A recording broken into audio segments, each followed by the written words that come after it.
Often we look at people's behavior and think, that guy, he does that.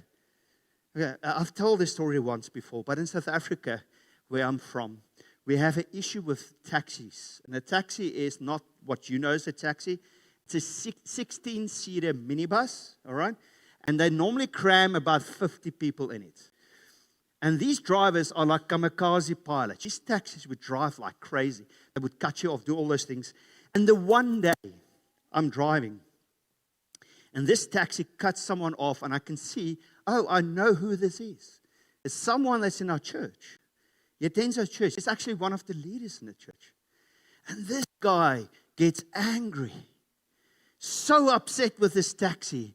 He rolled down his window, and he puts his hand out, and with finger language tells him what he thinks about him. And then he saw me. And the finger language turned from that, what he thinks about a taxi, to hello.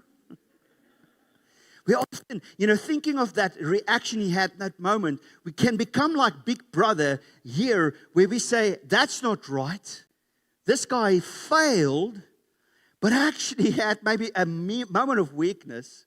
And if you drive in taxis in South Africa, you would probably want to do the same. He failed in that moment, but God's grace and His love is bigger than that one moment. But we act like Big Brother. Sometimes we look at people and say, they're not welcome in church. They're not welcome in my life.